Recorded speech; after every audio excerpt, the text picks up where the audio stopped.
Olá, gente querida! Hoje é segunda-feira, dia 29 de junho, e nós iniciamos, propriamente dita, a 13ª semana do tempo comum, já que ontem tivemos a solenidade dos apóstolos Pedro e Paulo. O texto do evangelho de hoje é de Mateus, capítulo 8, versículos 18 a 22. Naquele tempo, vendo uma multidão ao seu redor, Jesus mandou passar para a outra margem do lago. Então um mestre da lei aproximou-se e disse: Mestre, eu te seguirei aonde quer que tu vás.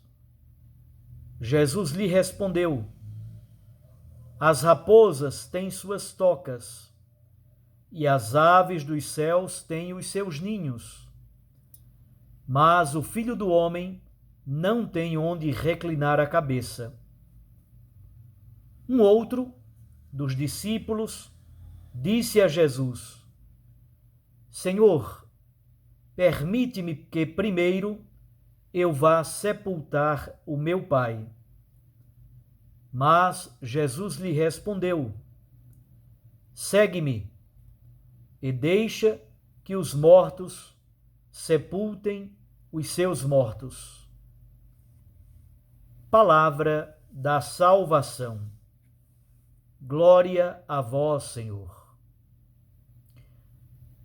Minhas irmãs e meus irmãos, o texto de hoje são 5 versículos, um texto muito belo, se percebe logo de cara que a grande temática é o seguimento de Jesus.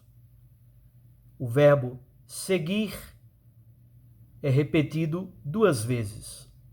Jesus apresenta as exigências do seguimento como discípulo do reino de Deus. A estrutura do texto é muito simples. O versículo 18 é a introdução com essa notícia de que Jesus força, pede, manda os discípulos passarem para o outro lado do mar. Versículos 19 e 20. O mestre da lei, que tem disposição e tem generosidade e quer seguir Jesus. E finalmente os versículos 21 e 22, alguém que já é discípulo, mas pede para sepultar o seu pai que acabou de falecer. Vamos refletir um pouquinho então sobre esses 3 elementos do texto de hoje. Primeiro, passar para o outro lado do Mar da Galileia. O que está do outro lado do Mar da Galileia? A região da Decápole, a região dos pagãos. Somente quem segue Jesus pode fazer a travessia. Somente quem se torna discípulo do reino de Deus pode passar para a outra margem, para o outro lado, olhar a vida com outro olhar, com uma outra perspectiva. Esse é o primeiro elemento. Todos nós somos convidados, de algum modo, a passar para o outro lado. O lado do seguimento, o lado do discipulado. Segundo, aparece então este mestre da lei, com generosidade, que se dispõe a seguir a Jesus Cristo. Ele quer ser discípulo. E Jesus lhe apresenta as exigências do seguimento. Quais são as exigências? As raposas têm tocas, as aves do céu têm ninhos, mas o Filho do Homem não tem onde repousar a cabeça. Primeiro é importante dizer uma palavra sobre esse título, Filho do Homem. Filho do Homem, no mundo da língua aramaica, pode significar, ter um significado neutro. Filho do Homem significa, no primeiro momento, apenas o ser humano, Quando Jesus diz o Filho do Homem, está dizendo eu. Mas não é nesse sentido que Jesus utiliza aqui o título Filho do Homem. Provavelmente, ele tem também, em alguns momentos apenas, um significado teológico, provindo de Daniel, capítulo 7, versículos 13 e 14. Então, em alguns momentos, o Filho do Homem significa simplesmente o ser humano, Jesus, eu. Em alguns momentos, o título Filho do Homem tem um significado teológico, como ser divino, a quem é dado, a quem é oferecido o reino de Deus. E a grande característica do Filho do Homem é a confiança na providência de Deus, a pobreza do mestre. Naquele tempo, muitos mestres tinham discípulos que pagavam até grandes somas de dinheiro para serem seus discípulos.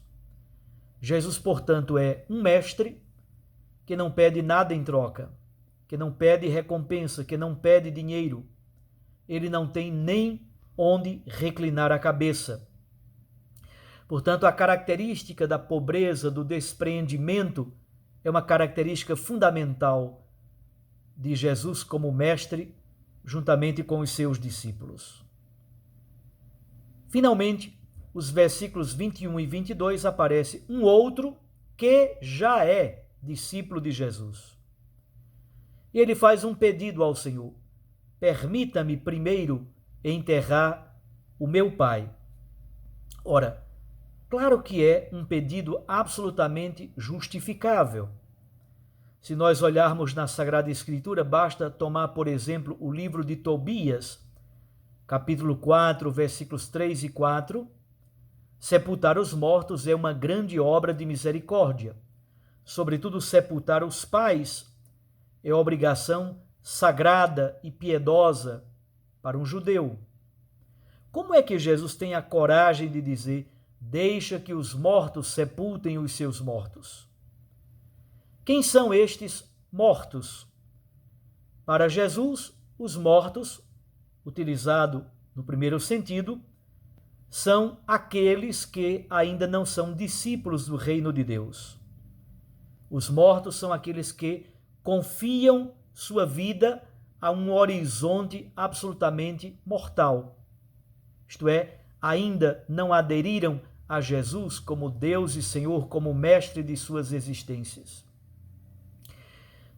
Jesus então pede que o discípulo do reino tenha uma liberdade tal, inclusive em relação à própria família, que possa renunciá-la por amor pleno do reino. Não é que os mortos não devam ser sepultados, mas o que Jesus está querendo dizer é: há alguém da família que pode cuidar disso. O discípulo do reino tem que ter essa absoluta liberdade para ser de fato discípulo desse mestre. Que os mortos enterrem os seus mortos. Quanto àqueles que são discípulos do reino, devem ter liberdade plena para a renúncia por causa de um bem maior. Como nós podemos praticar a palavra nesse dia? Mais importante do que saber algumas informações sobre o texto é como praticar essa palavra.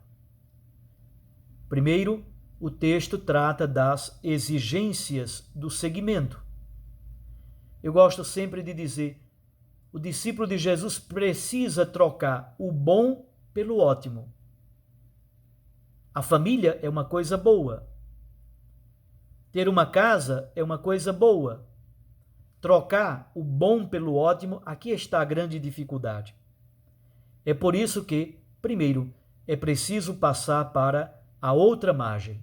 Então, a primeira pergunta que você vai fazer no dia de hoje: o que significa, na minha vida atual, passar para o outro lado? Do que eu preciso me desvencilhar? O que eu preciso renunciar para passar para o outro lado do Mar da Galileia? Somente quem segue Jesus pode fazer essa travessia para o outro lado. Segundo, o mestre da lei, que quer segui-lo, a este Jesus pede o desapego diante das seguranças das casas, dos bens, tudo aquilo que provoca segurança. Jesus pede desapego dos bens materiais. Do que eu preciso me desvencilhar e renunciar para confiar mais plenamente nesse mestre, que é o Filho do homem da minha existência? Terceiro, aquele homem que já é discípulo, a este Jesus pede também uma liberdade absoluta, inclusive diante da própria família. Ao discípulo, Jesus diz de novo: segue-me. Desapego completo e liberdade absoluta. Um abraço a você, até amanhã. Fique com Deus, com sua Mãe Maria Santíssima, e recorde sempre: a palavra aquece o coração. A Eucaristia nos lança para a missão. Eu os abençoo, em nome do Pai, e do Filho, e do Espírito Santo. Amém.